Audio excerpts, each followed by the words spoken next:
அனைவருக்கும் வணக்கம். நம்ம இந்த வீடியோவில் எதை பற்றி பார்க்க போகிறோம் அப்படின்னா, ஜோதிடத்துக்கு ரொம்ப முக்கியமான 3 விஷயங்களை நம்ம பார்க்க போகிறோம். அதை 3 வகையான நேரங்கள் அப்படின்னு சொல்கிறாங்க. முக்குண வேலை அப்படின்னு சொல்கிறாங்க. 3 வகையான நேரங்கள், காலங்கள். இந்த 3 வகையான குணங்களை நம்ம ஜோதிடத்தில் தெரிஞ்சுக்கிட்டால் பலன் பார்க்குறதுக்கும், ரொம்ப நுணுக்கமான விஷயங்களை தெரிஞ்சுக்கிறதுக்கும் இது நமக்கு பயன்படும். இந்த 3 வகையான குணங்கள் நமக்கு எப்படி கிடைக்கிது அப்படின்னு பார்த்துட்டிங்கன்னா, மனிதனுடைய சொல்லும் சிந்தனையும் செயலும் இது எல்லாம் இந்த 3 குணங்களில் நமக்கு கிடைக்கிது. சில சொற்கள் நமக்கு இன்பமாக இருக்கிறதுக்கும், சில சொற்கள் நமக்கு துன்பமாக மாறுறதுக்கும் இந்த 3 குணங்களே நமக்கு காரணம்.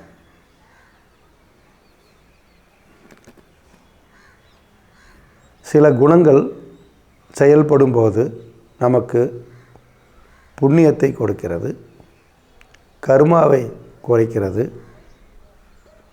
நமக்கு மிகச்சிறந்த அறிவாற்றலையும் நற்குணங்களால் பொருளாதாரத்தையும் கொடுக்குது. இந்த குணங்கள் 3 வகையான குணங்கள் என்று சொல்லியிருக்கிறோம். அந்த 3 வகையான குணங்களிலே சாத்வீகம் என்கின்ற ஒரு குணம், ரஜோகணம் என்கின்ற ராட்சச குணம், தமோ குணம் என்கின்ற தாமச குணம். இதை நம்ம 3 வகையாக எடுத்துக்கிறதுக்கு இந்த குணங்களை நம்ம இப்படி வச்சுக்கலாம். அறிவு சார்ந்த குணங்களை சாத்வீக குணங்கள் என்றும்,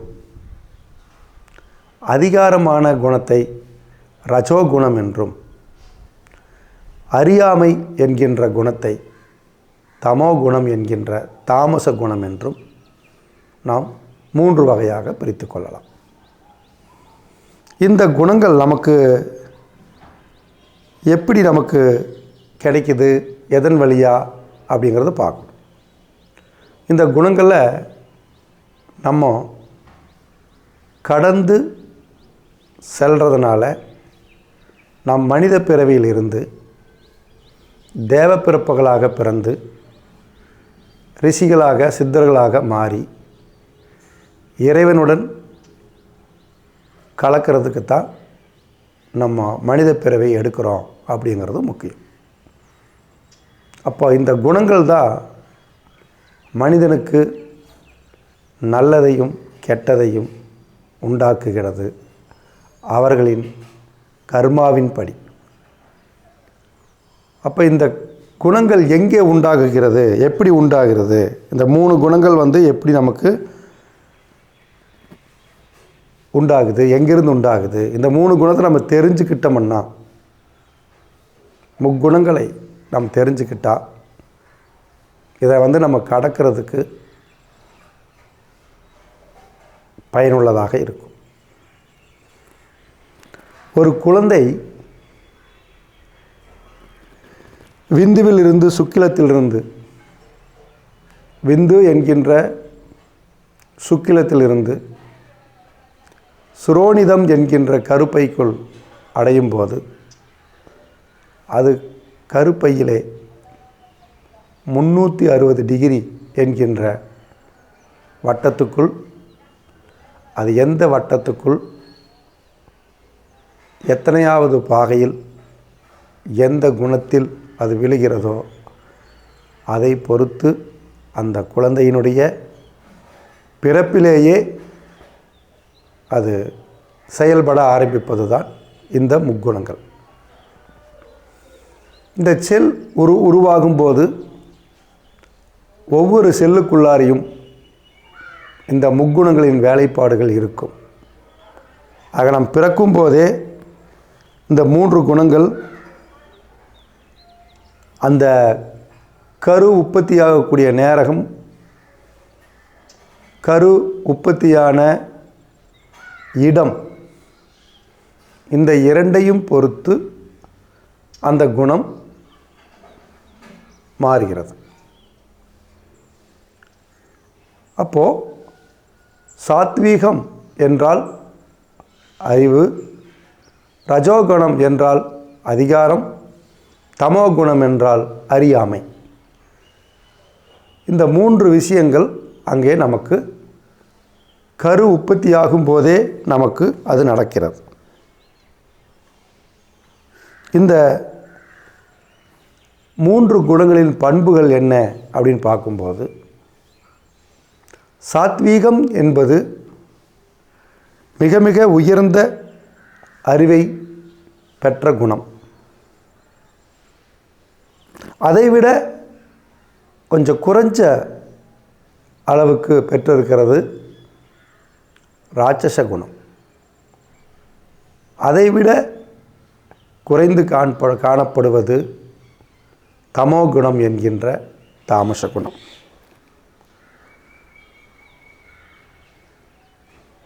கருப்பைக்குள் விந்தை விதைக்கப்படும் நேரம், அது விழுகின்ற இடம் இந்த குணங்களை உண்டாக்கிறது. சாத்வீகம் என்ற குணம் அது தேய்ந்து அல்லது குறைந்து ரஜோகுணமாக மாறுகிறது. இந்த ரஜோகுணம் குறைந்து அல்லது தேய்ந்து தாமச குணமாக மாறுகிறது. இந்த தாமச குணம் தேய்ந்து குறைந்து தாமசத்தில் தாமசம் என்கின்ற அற்ப குணமாக மாறுகிறது. இந்த குணங்களிலே 3 வகையான பிரிவுகள் இருக்கிறது. ராட்சசத்தில், தாமசத்தில், சாத்வீகத்தில் என்று இந்த 3 குணங்களிலே 3 வகையான, ஒவ்வொன்றுக்குள்ளும் 3 வகையான குணங்கள் அமையப்பெற்றிருக்கிறது. இந்த குணங்களை உண்டாக்குபவன் பரம்பொருளாகிய கண்ணன் என்று கீதையிலே சொல்லுகிறார்.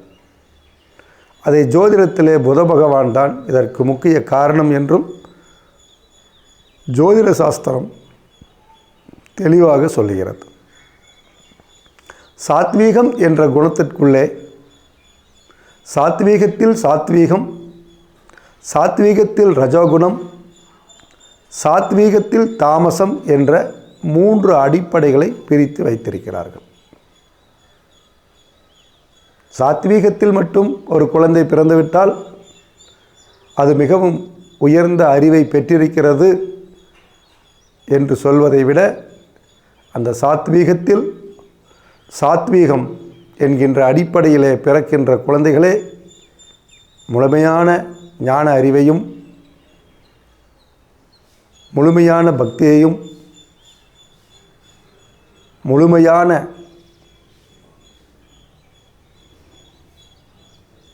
ஆற்றலை பெற்று செயல்படும் என்பது உண்மை.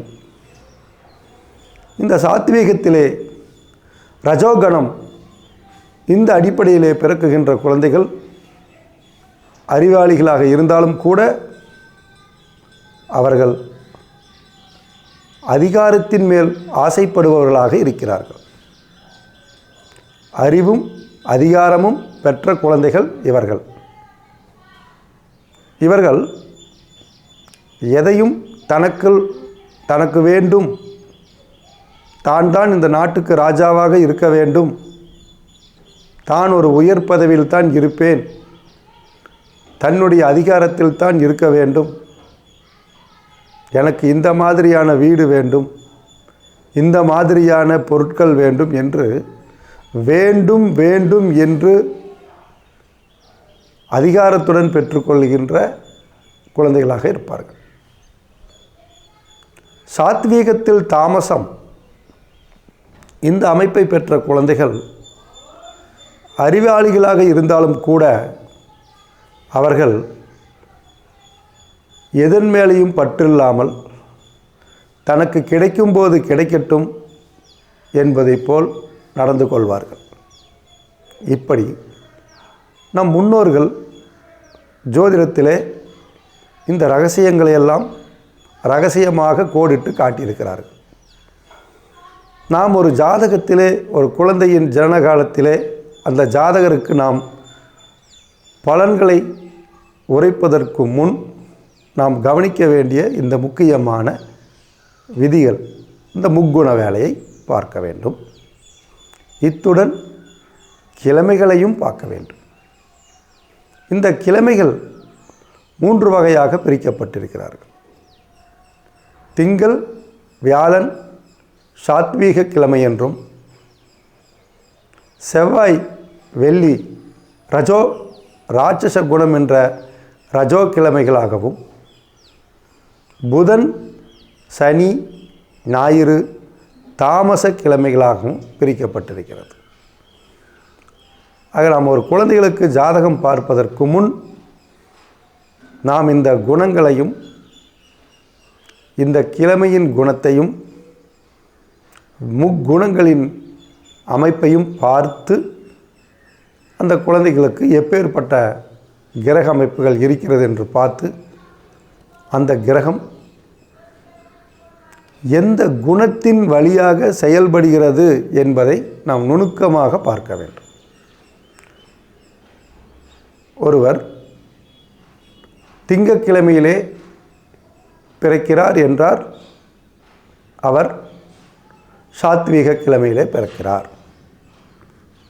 திங்கட்கிழமை சூரிய உதயத்திலிருந்து இந்த 1.5 மாத நேரத்துக்குள் ஒரு குழந்தை பிறக்குதென்றால் அதில் முதல் 30 நிமிடம் சாத்வீகம்.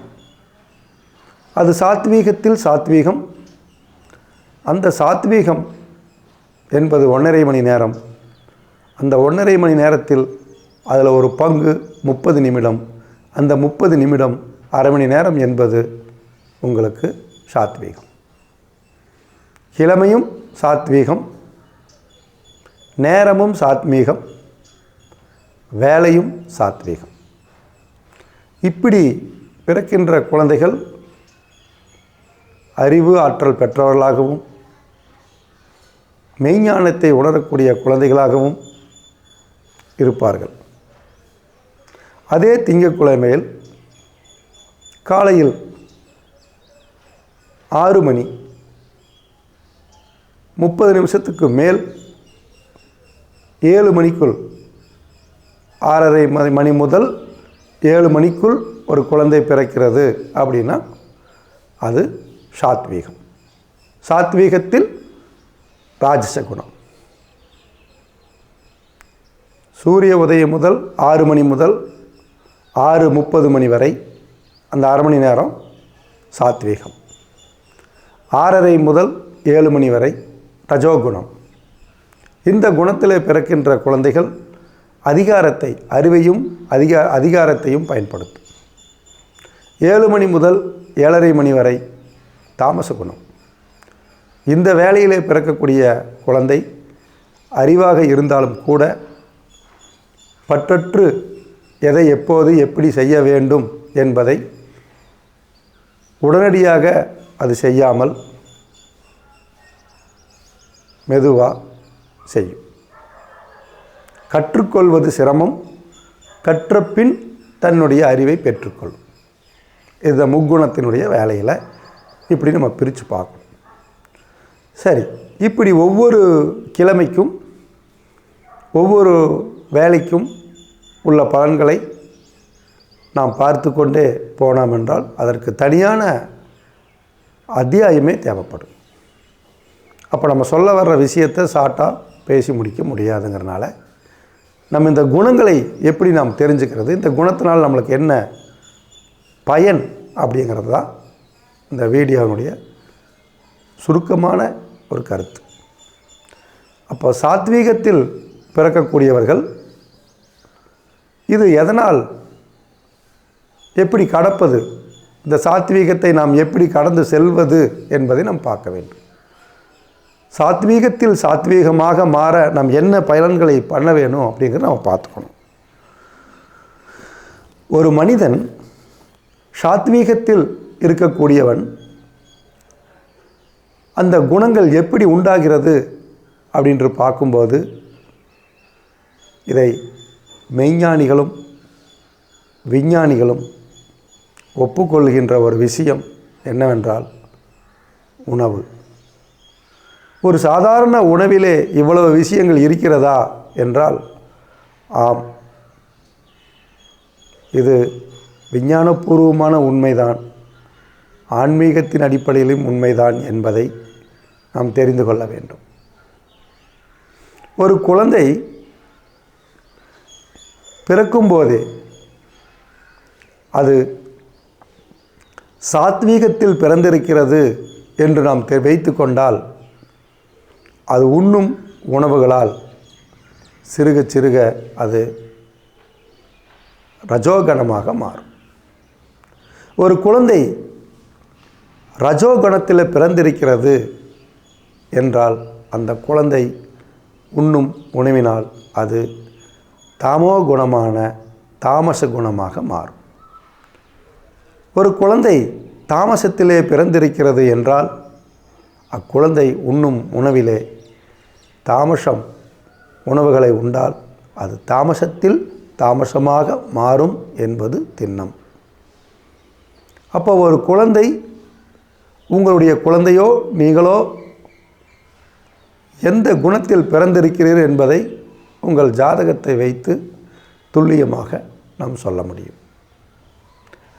இப்படி நீங்கள் எந்த குணத்தை பெற்றிருந்தாலும் அந்த குணத்திலிருந்து மேலோங்கி நீங்கள் சாத்வீகம் என்கின்ற குணத்துக்கு வரும்போது உங்களுக்கு ஞானம் பிறக்கும், செல்வம் கிடைக்கும், நோய்கள் குறையும் என்பதை நீங்கள் தெரிந்து கொள்ள வேண்டும். எப்படி இந்த குணங்களை நாம் மென்மேலும் உயர்த்த வேண்டும் என்றால் தாமச குணத்தில் பிறப்பவர்கள் தாமச உணவுகளை உண்ணாமல் மது, மாமிசம், போகம் என்கின்ற இந்த 3 விஷயங்களை குறைத்து கொண்டால் உங்களுக்கு ரஜோகுணமாக மாறுவீர்கள். ஆக தாமசம் என்கின்ற அந்த அறியாமை என்கின்ற குணம் உங்களுக்கு விலகி அதிகாரம் என்கின்ற குணம் உங்களுக்கு கிடைக்கப் பெறும்போது நீங்கள் உயர் பதவி, உயர்ந்த நண்பர்கள், உயர்மட்ட நண்பர்கள், அரசு அதிகாரிகளுக்கு துணையாக இருப்பது, அரசாங்கத்திற்கே நீங்கள் தலைமை வகிப்பது, இது எல்லாம் உங்களுக்கு எளிமையாக கிடைக்கும். இந்த உணவுகளை தவிர்த்து வேண்டும். இந்த தாமச உணவுகள் என்பது என்ன? தாமச உணவுகள் என்பது மது, மாமிசம் மட்டுமல்ல. பழைய உணவுகளை சாப்பிடக்கூடாது. அதுதான் உண்மை. அப்போது இந்த தாமச குணம் உடையவர்கள் தாமச உணவுகளை உண்ணும்போது மீண்டும் நீங்கள் தாமசத்தில் தாமசமாக மாறுவீர்களாக. அதனால் நீங்கள் தாமச உணவுகளை உண்ணாமல் சாத்வீகமான உணவுகளை உண்ண வேண்டும். இந்த ரஜோகணத்தில் பிறப்பவர்கள் தாமசமான உணவுகளை உண்டால் நீங்கள் தாமச குணத்துக்கு செல்வீர்கள். சாத்வீகமான உணவுகளை உண்டால் நீங்கள் சாத்வீக குணத்துக்கு செல்வீர்கள்.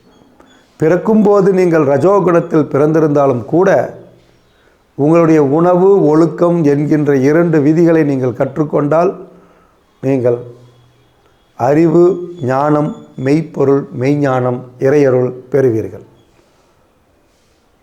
ஆக ரஜோகணத்தில் இருப்பவர்கள் நீங்கள் தாமச உணவுகளை உண்ணாமல் சாத்வீக உணவுகளை உண்டால் நீங்கள் சாத்வீகமாக மாறுவீர்கள். அதனால் நற்பலன்களை பெறுவீர்கள். சரிங்க, நாங்கள் சாத்வீகத்திலேயே பிறந்துட்டோம், நாங்கள் என்ன பண்ணுறது அப்படின்னா, நீங்களும் இந்த சாத்வீகத்திலே பிறந்திருந்தாலும் கூட இந்த சாத்வீக உணவுகளை உண்டால் சாத்வீகத்தில் சாத்வீகம் என்று இறையருளையும் இறைவனையும் மறுபிறவி அற்ற நிலையையும் அடைவதற்கு உங்களுக்கு இறைவன் வழிவகுப்பான். ஆக ஒரு குழந்தை பிறப்பது என்பது எந்த குணம், எந்த குணத்தில் பிறந்தால் அதை எந்த குணத்துக்கு நம்ம மாற்றிக்கொள்ளலாம், மாற்ற முடியும். காரணம், அதுக்கு உங்கள் ஜாதகத்தில் விதி இருக்கணும். விதி இருந்துவிட்டால் மதியால் வெல்லலாம். எப்படியெல்லாம் நம்ம இந்த குணங்களை ஏன் நம்ம இவ்வளோ முக்கியமாக எடுத்துக்கிறோம் அப்படின்னா, ஒரு ஜாதகத்திலே குழந்தைகளுக்கு திசாபுத்திகள் நடக்கும்போது அவர்களுக்கு எந்த மாதிரியான பலன்களை கொடுக்கிறது என்பதற்கு இந்த முக்குண வேலை மிக மிக அவசியம். சரி, இதனால் என்ன, இப்படி கடைப்பிடிக்கிறதுனால நம்மளுக்கு எப்படி எந்த மாதிரியான பலன்களை கொடுக்கும்? நீங்கள் சாத்வீகத்தை கடைப்பிடிக்கும்போது வேலை இல்லாதவங்களுக்கு வேலை கிடைக்கும், பணம் இல்லாதவங்களுக்கு பணம் வரும், பதவி இல்லாதவர்களுக்கு பதவி கிடைக்கும். இதெல்லாம் அதில் இருக்கக்கூடிய நுணுக்கங்கள். இப்படி உங்களை நீங்கள் மாற்றிக்கொண்டால் உங்களுடைய குணங்கள் மாறும்போது உங்களுடைய எண்ணங்கள் மாறும். எண்ணங்கள் மாறும்போது செயல்களும் மாறும். இந்த செயல்கள் மாறும்போது உங்களுக்கு நற்பெயர்களும் செல்வமும் கிடைக்கும். இப்படி இந்த குணங்களிலே நாம் ஏன் இவ்வளவு முக்கியத்துவம்? உங்களுடைய குணத்திற்கு ஏற்புடையதாகத்தான் கிரகங்களும் மாறும் வேலை செய்யும். ஆக நீங்கள் குணங்களை மாற்றிக்கொண்டால் உங்களுக்கு கிரகங்களும் உங்களுக்கு நற்பலனை கொடுக்கும். என்னிடத்திலே சாத்வீகம் இருக்கிறது, நான் சாத்வீக குணத்திலே பிறந்திருக்கிறேன் என்றால் நான் இன்னும் சாத்வீகமாக மாறுவதற்கு நான் உணவுகளையும் செயல்களையும் நான் மாற்றிக்கொண்டால் மனிதனும் தெய்வமாகலாம் அப்படிங்கிற இடத்துக்கு நம்ம போகலாம். ரஜோகணத்திலே நாம் பிறந்திருக்கிறோம், நம் குணங்களுக்கு நாம் எப்படி மாற்றிக்கொண்டோமோ அதை பொறுத்து நாம் சாத்வீகமாக மாறலாம். அதிகாரத்தையும் ஆசையையும் நாம் கட்டுக்குள் வைத்து கொண்டோம் என்றால் நாம் சாத்வீகமாக மாற முடியும். அறியாமை என்கின்ற தமோ குணத்திலே ஒரு குழந்தை பிறந்திருக்கிறது என்றால் அது சாத்வீகமான உணவுகளை உண்ண வேண்டும். சரி, சாத்வீகமான உணவுகள் என்பது என்ன? பால், தயிர், நெய், மோர், இந்த மாதிரியான உணவுகளை நீங்கள் உணவிலே அதிகமாக எடுத்துக்கொண்டால் உங்களுடைய தமோ குணம் என்கின்ற தாமச குணம் அது ரஜோகுணமாக மாறும் என்பது உண்மை. நீங்கள் குறிப்பாக சாப்பிடக்கூடாதது என்று வரும்போது வெள்ளைப்பூண்டு, வெங்காயம், மது, மாமிசம், கல் வகைகள் நீங்கள் தொடக்கூடாது. இதை எடுத்துக்கொண்டால் மீண்டும் நீங்கள் தாமசத்தில் தாமசம் என்கின்ற அமைப்பை பெற்று இன்னும் கீழ்நிலைக்கு போய் புழு, பூச்சி, பாம்பு, நாய், நரி இந்த மாதிரி ஜனங்களாக நீங்கள் பிறக்க நேரிடும். அதனாலே நீங்கள் இந்த குணங்களிலிருந்து வெளிப்படுவதற்கு சாத்வீக உணவுகளை உண்டு,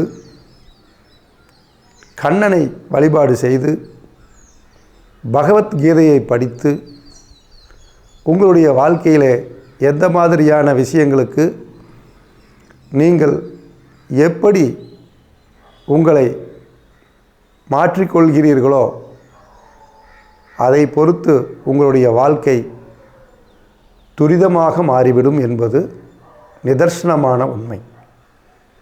ஜோதிடத்தை மட்டும் நீங்கள் பார்த்து கொண்டு, நான் இந்த கோயிலுக்கு செல்கிறேன், எனக்கு இறை வழிபாட்டினாலே எனக்கு நல்ல பலன்களை கொடுக்கும், நான் வீட்டிலே தெய்வத்தை வணங்குகிறேன், எனக்கு இறைவன் எனக்கு வழிபாடு செய்வான் என்பதையெல்லாம் விட, வெளியில் இருக்கக்கூடிய சித்த தேவதைகள், சிறு தேவதைகள் உங்களுக்கு பலன் கொடுப்பதை விட நீங்கள் கருவறையிலே இருக்கக்கூடிய இறைவனை வழிபாடு செய்வது மிகச்சிறந்தது. நீங்கள் வீட்டிலே வழிபாடு செய்வதை விட கோயில்களில் சென்று வழிபாடு செய்வது நல்லது. இதற்கு மிகப்பெரிய ஒரு தத்துவமே இருக்கிறது. கோயிலினுடைய சாஸ்திரத்தில், சிப்ப சாஸ்திரம் என்ற சாஸ்திரத்திலே தெள்ளத் தெளிவாக நமக்கு எழுதி வச்சிருக்கிறாங்க. ஆக நீங்கள் என்னதான் இறை வழிபாடுகளாக இருந்தாலும் கூட நீங்கள் பிறந்திருப்பது ஒரு பெற்றோரின் வயிற்றிலிருந்து வந்திருக்கிறீர்கள் என்பது உண்மை. இந்த பெற்றோர்களுக்கும் பெற்றோர்களாகின்ற தாத்தா பாட்டிகள், மூத்தோர்கள் என்று சொல்லுகின்ற பித்ருக்கள், இந்த பித்ருக்களிலிருந்து வரக்கூடிய சாபங்கள் உங்களுடைய உடலிலே தொன்று தொற்று பரம்பரையாக அந்த சாபங்கள், அந்த அணுக்கள், தாத்தாவினுடைய சாபங்கள் தந்தைக்கும், தந்தையின் சாபங்கள் பேரன் வரை செல்லலாம். இந்த பித்ருதோஷ நிவர்த்தி செய்வது என்பது மிக மிக எளியது. என்ன எளியது? உலகத்திலே உயிர்கள் தோன்றுகின்ற இடம் இன்று விஞ்ஞானிகளும் மற்றவர்களும் ஒப்புக்கொள்ளுகின்ற இடம் எது என்றால் நீர். இந்த நீரிலே தான் உயிர்கள் உண்டாகின்றது. அதனால்தான் இப்போதும் பித்ருக்களுக்கும் நம் முதியவர்கள், பெற்றோர்களோ மற்றவர்களோ மரணமடையும் காலத்தில் நாம் திதி கொடுப்பது இந்த நீரிலே. இந்த நீரிற்கு மிகச்சிறந்த ஒரு ஆற்றல் உண்டு. இந்த நீரிற்கு ஞாபக சக்தி இருக்கிறது என்பதை இன்றைய விஞ்ஞானிகள் ஒப்புக்கொண்டாலும் கூட, பல 100 ஆண்டுகளுக்கு முன்பே நம் முன்னோர்கள் இந்த நீருக்கு தாயை போன்ற அனைத்து அன்பு பாசங்களும் இருக்கிறது என்பதை சொல்லி, தாயை பழித்தாலும் தண்ணீரை பழிக்காதே என்கின்ற ஒரு சுலோகத்தை வைத்து சென்றார்கள். ஆக நீர் என்பது நமக்கு பித்ருக்களுடைய தோஷத்தை போக்குவதற்கு மிக மிக முக்கியமானது. நீங்கள் குலதெய்வ வழிபாடோ இஷ்ட தேவதையின் வழிபாடோ செய்வதற்கு முன் நீங்கள் பித்ருக்களுடைய வழிபாடை கண்டிப்பாக செய்ய வேண்டும். பித்ருக்களை வழிபாடு எங்கு செய்வது, எப்படி செய்வது? ஒன்றும் வேண்டாம், பக்கத்தில் இருக்கிற ஆத்தங்கரைக்கு போங்க, ஆறுக்கு போங்க, போயிட்டு 7 வகையான கற்களை கழுவி அந்த ஆத்தங்கரை ஓரத்திலே வச்சு, அதற்கு 27 குடங்களிலோ அல்லது உங்கள் கையிலேயே அள்ளிட்டு போய் அந்த 7 விக்கிரகங்களாக நீங்கள் வைத்து, அது சாதாரணமாக திருநீரும் குங்குமம் சந்தனம் வைத்து உங்கள் கையளவிலே அள்ளி அந்த 7 கிரகங்களுக்கு உங்களுடைய கையால் அள்ளி 27 முறை நீங்கள் ஊற்ற வேண்டும். நீங்கள் ஊற்றும்போது மந்திரமோ தந்திரமோ எதுவுமே நீங்கள் செய்ய வேண்டாம். உங்களுடைய பித்ருக்களை நீங்கள் எண்ணி மனதார வேண்டி தான் செய்ததோ அல்லது தெரிந்தும் தெரியாமல் செய்த பித்ருக்கள் தோஷங்கள் நிவர்த்தியாக வேண்டும் எப்படிங்கிறத நீங்கள் மனதார வேண்டிக்கிட்டு 27 முறை நீங்கள் அதைய ஊற்றி உங்களால் முடிஞ்ச அளவுக்கு உணவு தானமோ அன்னதானமோ அல்லது ஏதாவது ஒரு பிஸ்கட்டாவது வாங்கி அருகாமையில் இருக்கக்கூடிய நாய்களுக்கோ ஏழைப்பட்ட மனிதனுக்கோ நீங்கள் கொடுக்க வேண்டும். ஆனால் எக்காரணத்தை கொண்டும் நீங்கள் காசாகவோ பணமாகவோ கொடுக்கக்கூடாது. இதை நீங்கள் ஞாபகத்தில் வைத்துக்கொண்டு உங்களுடைய பித்ருக்களுடைய தோஷத்தை முடித்துவிட்டு அமாவாசை அல்லது உங்களுடைய பித்ருக்களுடைய திதி வரும் காலங்களில் இதை நீங்கள் செய்வது நல்லது. இல்லை அப்படின்னா ஆடி அமாவாசையோ தை அமாவாசைகளிலோ நீங்கள் இந்த மாதிரியான விஷயங்களை செய்துட்டு நீங்கள் மறக்காமல் உங்கள் குல தெய்வத்தை வழிபாடு செய்து இந்த முக்குணங்களை நீங்கள் எந்த குணத்தில் பிறந்திருக்கிறார் என்று தெரிந்து உங்களுடைய குழந்தை எந்த குணத்தில் பிறந்திருக்கிறது என்று தெரிந்து அந்த குழந்தைக்கு நீங்கள் சாத்வீகமான உணவுகளை கொடுத்து நல் ஒழுக்கங்களை கடைபிடிக்க செய்தால் அக்குழந்தை அதிகாரம், ஆற்றல், பதவி, அரசாங்கத்தால் மக்களால் பாராட்டக்கூடிய இடத்துக்கு சிறந்த முறையிலே அது வரும். நல்ல முறையிலே கல்வி கற்றுக்கொள்ளும். பெரியோர்களுக்கு வேலை கிடைக்கும். திருமணம் கைகூடும். நல்ல ஒழுக்கத்தால் இறைபக்தியால் இறைவன் உங்களுக்கு அருள் புரிவார். அதனால் உங்களுக்கு வீடு, வண்டி, வாகனங்கள், எதிர்ப்பகைகள் அகலி நீங்கி உங்களை எல்லோரும் போற்றுவாராக. திருச்சிற்றம்பலம். நமோ நமச்சிவாய வாழ்க.